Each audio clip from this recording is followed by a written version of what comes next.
Buying a home in 2024 and you're wondering, can I afford a house in San Diego with the current interest rates, and what do I have to do to qualify? Well, let's talk about that. Welcome back to my YouTube channel. I'm Chris Spade at Keller Williams Realty, and I make all these videos to help you make sense of the real estate market. If you would do me a huge favor, please hit the subscribe button. Also, click the little bell so you can be notified every single time I drop fresh new content. And if you found value in this video, please give me a thumbs up and comment below, because I like to hear what you have to say.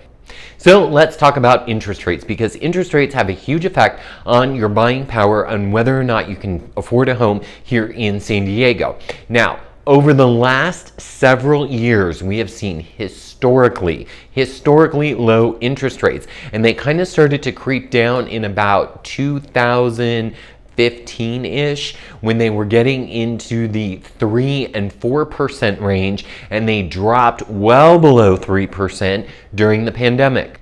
And those low interest rates help people afford to buy homes all over San Diego County. And when we were staying at home more because we were working at home and going to school at home, that was a good thing, because a lot of people were able to get out of their current properties or make a purchase into a bigger home that then allowed them to be able to use that space for work from home.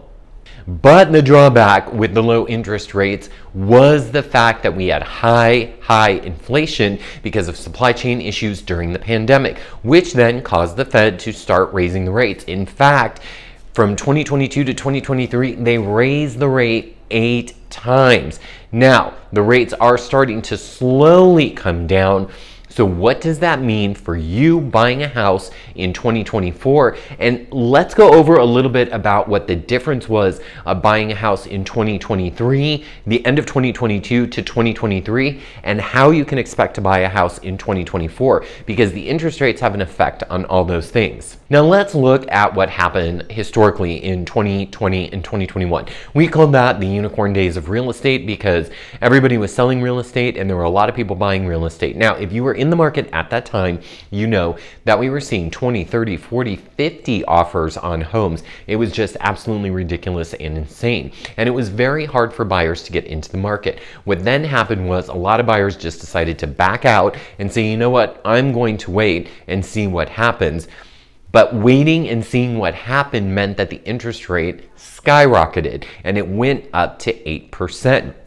Now, in 2020 and 2021, you were not able to negotiate pretty much anything when it came to buying a house, because the interest rates were so low, there were so few homes on the market, and there were so many buyers. Well, that all changed in or about June, July of 2022, when the Fed started tinkering with the rate and the rates went up. So what did we start seeing? Well, we started homes sitting on the market longer and prices starting to inch downward. But the good news is, in that market, when interest rates were in the high 7s and 8s, buyers were able to do a little bit more negotiating with the motivated sellers that had homes on the market. Let's explain. Now, what happened in the summer of 2022 is lenders were introducing 2 products, and one of them was very common. It was called an adjustable rate mortgage. Not used too terribly often in years previous, because there was no reason for them, because the interest rates were so low.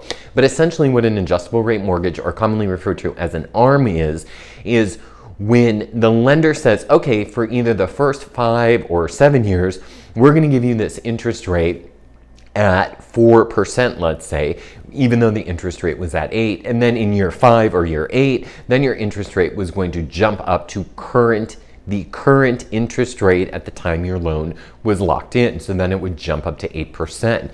The assumption was at that time that interest rates would start to drop and you could refinance yourself out of the ARM. Now, the good news is, in that situation, yes, interest rates have dropped since those ARM products were reintroduced to the market.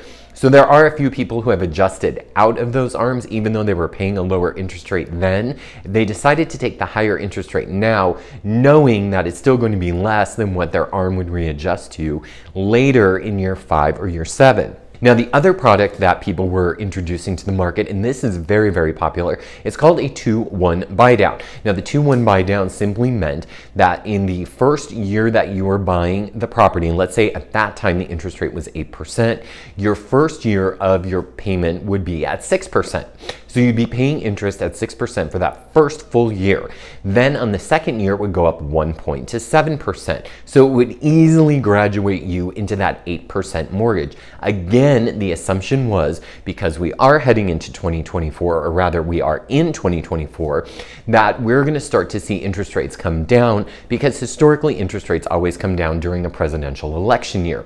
So with that, it would graduate you into that 8% payment. Those also became very popular, but in order to get that, you had to get a significant amount of credit from the seller in order to make that happen. So let's say you were putting down 5% on your house and you were buying, let's say, a $600,000 property. Now, let's say you were buying a $600,000 property and you were putting 5% down. That's $30,000.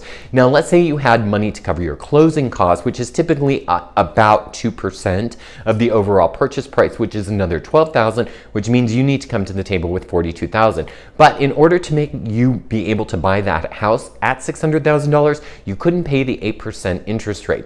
So we went in and asked the seller for a credit. Now, typically we were asking sellers from anywhere from 2 to 3% to buy those rates down to help you be able to afford the mortgage payment. So a 2-1 buy down was a very smart product to be in, because even since those products were introduced, interest rates have started to drop. So what can we expect in 2024 as far as interest rates are concerned? Now, some economists and financial wizards say we can expect to get our interest rates down at the end of 2024 to 5.5%, which is still significantly lower than what it sits at today, which is about 6.25%. Now, in Q1, they are expecting interest rates on average to be about 6.4%. The Fed is expected to drop those rates again in about Q2 to 6.2%. This is important. Q3, that is when we are going to start seeing all the political ads coming out, and that's when we're going to see another interest rate drop to approximately 6%. Now, these are all averages of what they're saying. And in Q4, they expect the average interest rate to be 5.8%. Will we ever see those interest rates drop back to 2 and 3%? I think that that was a once-in-a-lifetime opportunity that if you didn't get in on, I don't think we're ever going to see it again. Historically, interest rates are always between about 5 and 7%. So if we can get you in now, this is a good interest rate to be in. Now, let's say you make the purchase in Q1 or Q2, and let's say you make it in Q2 and you get an average of 6.25% interest rates. By the way, I'm opening escrow today on a property that we wrote the contract for at 6.25%. And that's just kind of what it is right now as of January 2024. So these numbers may even go a little bit lower, but these are just kind of the average that the experts are predicting. But let's say in 6 months or 9 months, the interest rate drops again. Well, you can refinance it. And some lenders are offering a free refinance, especially if you're a VA buyer. So you can expect that that first refinance might actually be at no cost to you. So there's many different programs out there that help you budget to buy a home in 2024. Tell me what you think in the comments below. How low do you think interest rates are going to drop in 2024 in San Diego or across the board? And tell me the type of house that you're looking for. Thank you so much for watching. Don't forget to subscribe, comment, like, and share. I'll see you on the next one.